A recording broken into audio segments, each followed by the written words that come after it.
Hi everyone, Jewel Mayberry here, back with another cool astrology video. And today we're talking about Scorpio Ascendant and what they're like and what their personality is like. And the Ascendant is the rising sign. It's the same thing, and it is the sign that was rising on the east at the moment of your birth. And it's important because it sets up how the 12 houses fall in our life. And so Scorpio is on the first house because it is the ascendant, the rising sign, which is also puts Pluto or Mars as the chart ruler. So the first house is the house of self, and it describes the physical body and the birth and the health and the looks. And Scorpio rising people tend to have dark hair. Not all of them. I've seen blonde with blue eyes. But for the most part, they have dark hair and dark eyes. And they come across as more reserved. These are not, unless you have Uranus on the ascendant or like Uranus in aspect to Mercury, they are not,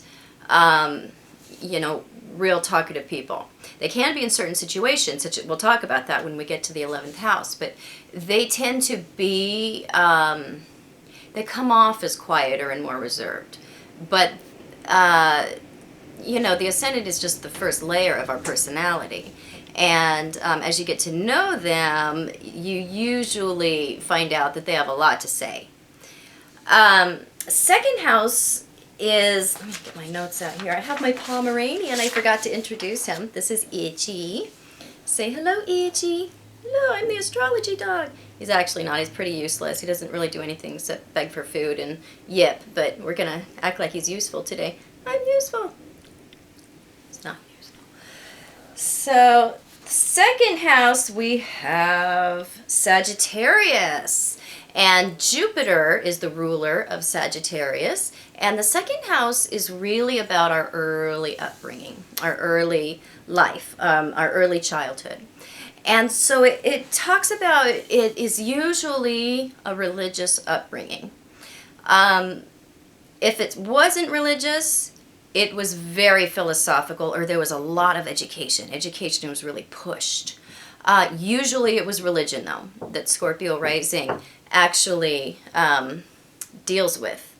And so as they grow and progress in their lives, they will either stay with that or they will find something else. They will move beyond what they were raised with. But for the most part, it's always a religious upbringing that we're dealing with. The third house, we have Capricorn. We have Saturn that rules Capricorn. And it's an interesting placement because Saturn, is strict. And it's, structure and learning. And when we have it on the third house of communications, they tend to be really set about their beliefs and about what they think about the world. It's really difficult to change their minds.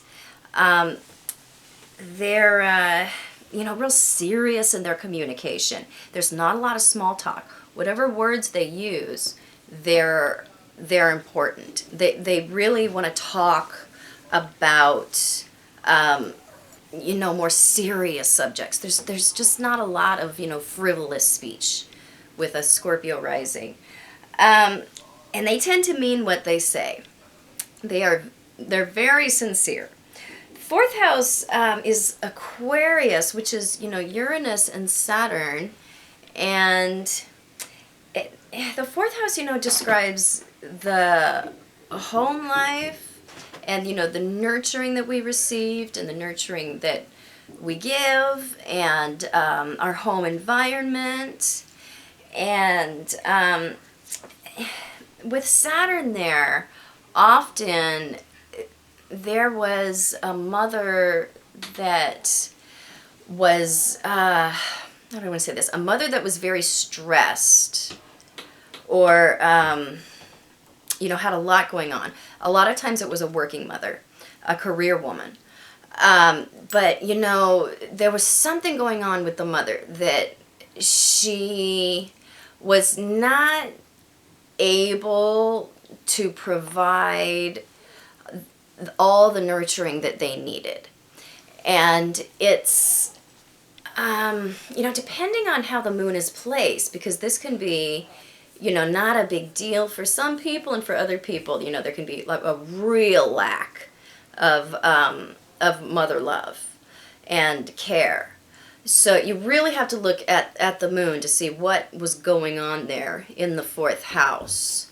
And as they, you know, grow and mature and get their own house, you know, they tend to be really, they don't collect a lot of stuff that doesn't mean something to them.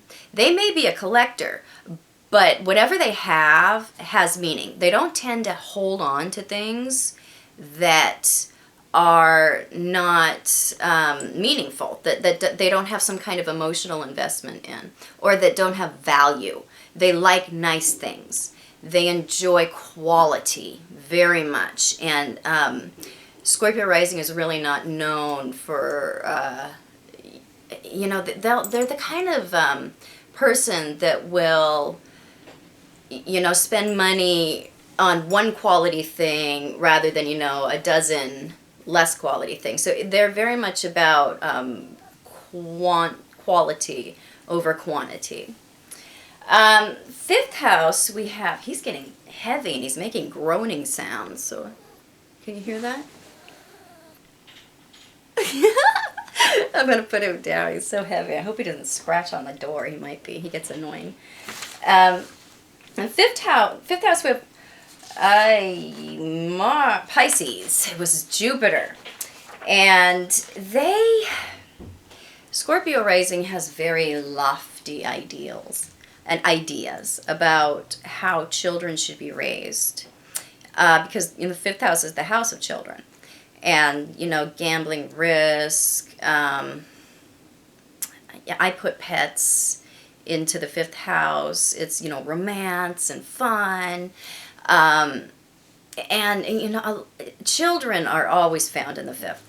And, you know, Neptune and Jupiter both rule this house. And so, you know, Neptune is not really realistic, and Jupiter is expansive thinking. So these people tend to be very permissive with their children, and they tend to, you know, they always spare the rod, and they're into letting the children learn and grow and explore on their own and have a lot of independence, and they have very progressive and sometimes really not realistic or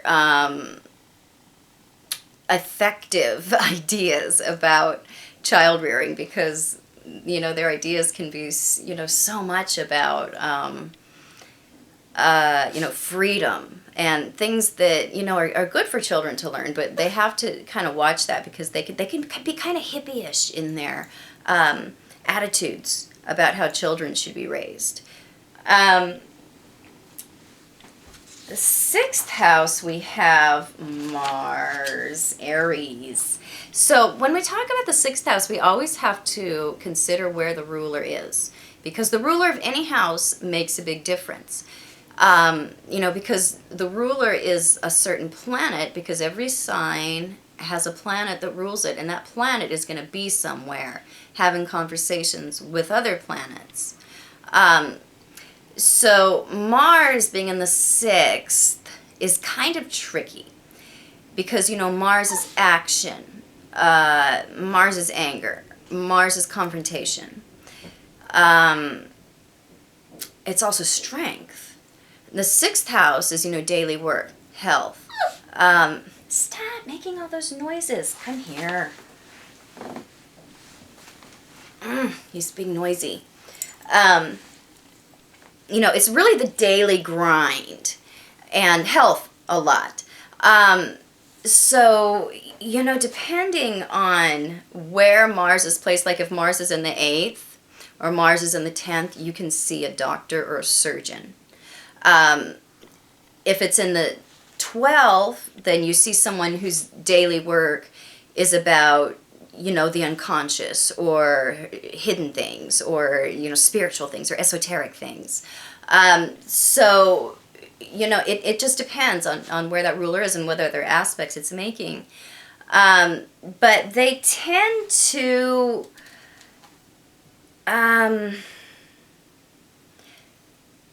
well, they tend to be very, how do I want to say, fixated on their health. It's an issue for them. They are, you know, when they like take care of themselves or indulge in any kind of like exercise, it's things, you know, of a Martian nature. It's action, it's running, it's, you know, vigorous walking. It's vigorous activity. So, you know, it's you know, they tend to be health club joiners, and they're very much, you know, they take action when it comes to their health. The 7th house is interesting. We have Taurus there. Venus rules Taurus. So we always have to look at where Venus is placed to get a really accurate picture of what's going on here. But Scorpio rising tends to draw more of their shadow material to themselves than other people, than other rising signs. Simply because we have two fixed signs here opposing each other. And Scorpio rising, I forgot to mention this, they're actually good with money, very good with money.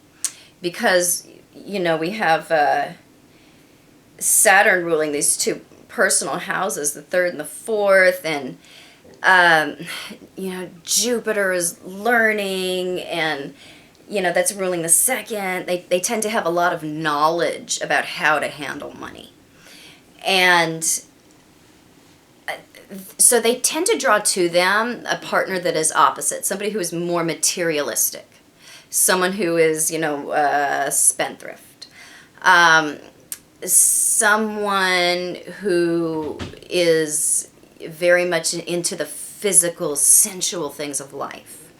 Not so much a cerebral partner, usually. They're more physical. And there can be a lot of headbutting, actually, in the relationship. Because, you know, Taurus is a stubborn sign. Scorpio is a stubborn sign. And they tend to not mind this, Scorpio rising. They actually can find a certain kind of friendship in argument. They appreciate clearing the air, I guess is how I want to put it. They're not afraid of a lot of, you know, difficult emotional honesty in their relationships. The 8th house, we have Gemini, and the 8th is, you know, unseen things, the occult, investigation, things that are underground. It's you know, a mysterious house. Unlike the 12th, it's different than the 12th, but there's still a lot of mystery there. You know, death, taxes, other people's money, sex, all these things are found in the 8th house, and we have Mercury there.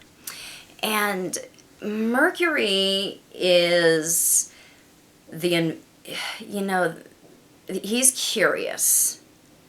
He's, you know, thinking. He's communication.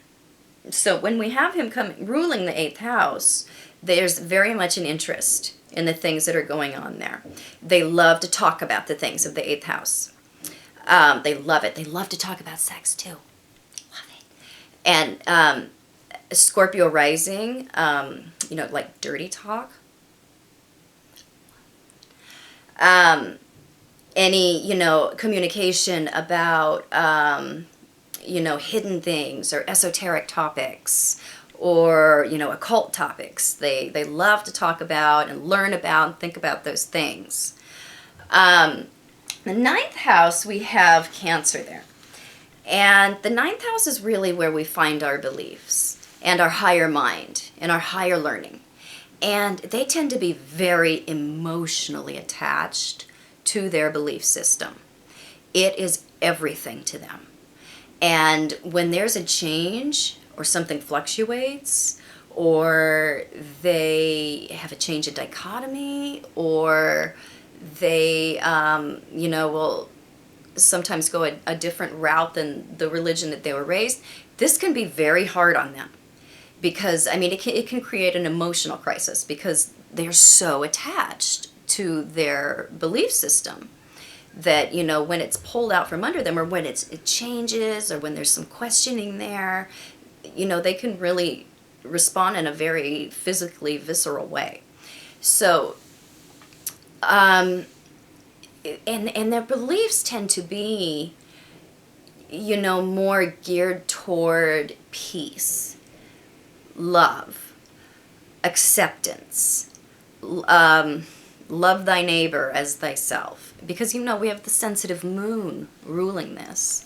And so they tend to, have a lot of beliefs, based on nurturing, based on helping, based on wanting to give to humanity. So they're actually, they're very sweet thinkers. The 10th house, we have the sun. And the 10th house is really where we want to, or where the sun is, or whatever house the sun rules, that's really where we want to shine. And so we have it ruling the 10th house of career and of public life and the reputation that precedes us and our image. And so they tend to place a lot of their ego strength on how they're perceived. And, if the sun is in trouble, like if it's in hard aspect to Saturn, or it's in a difficult nakshatra, or it's at a difficult, in a difficult sign, maybe a sign of debilitation at a hard degree, their ego can really suffer in public. They can have some real issues with how they perceive that others are perceiving them. So, it just takes them, I guess, a little bit longer to maybe become comfortable with who they are, out in the world. And they can, they need a career or a job where they can really shine, where they can really show who they are, where they can display their talents. It's really important to them that their creativity be involved in their career choice. The 11th house, we have Mercury again. And so Mercury is ruling the 8th and the 11th house here.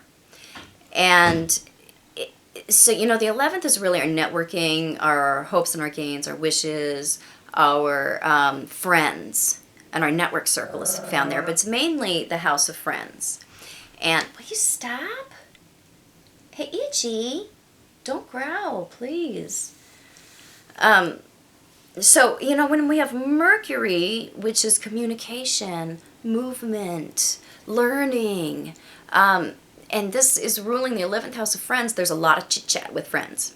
There's a lot of communicating with friends. There's a lot of networking with friends. Now, it doesn't mean that the friend circle is going to be huge. It usually is. But there's a lot of talking and communication, hanging out with friends. They place a lot of, importance with, there's a lot of mental sparring as well that goes on between friends or acquaintances. 12th house, we have Venus, because we have Libra there. And it's an interesting placement because it also rules the 7th. And so, 7th house is spouse, 12th house is spirituality. We usually see a spiritually inclined spouse that they draw to them. And what we love is ruling the 12th here. They tend to love matters of the 12th house. They love to learn about spirituality. They love to learn about things of the higher realm. They love to learn about, mysterious concepts of meditation, astrology, odd things. They love that kind of stuff. Because, Venus is what we value, and we love what we value. And here it is, ruling the 12th house of the unconscious and hidden things and mystery. And so they tend to be very much into the things of the 12th house. And, of course, you have to look to see how Venus is placed, to see exactly what's going on there, as you do with every house. So this is my analysis of Scorpio rising. Thank you so much for watching. You can find me on Facebook at Truth in Aspect Astrology, and Twitter, and I will be back soon with another video. Sagittarius rising next. Have a great night. See you soon.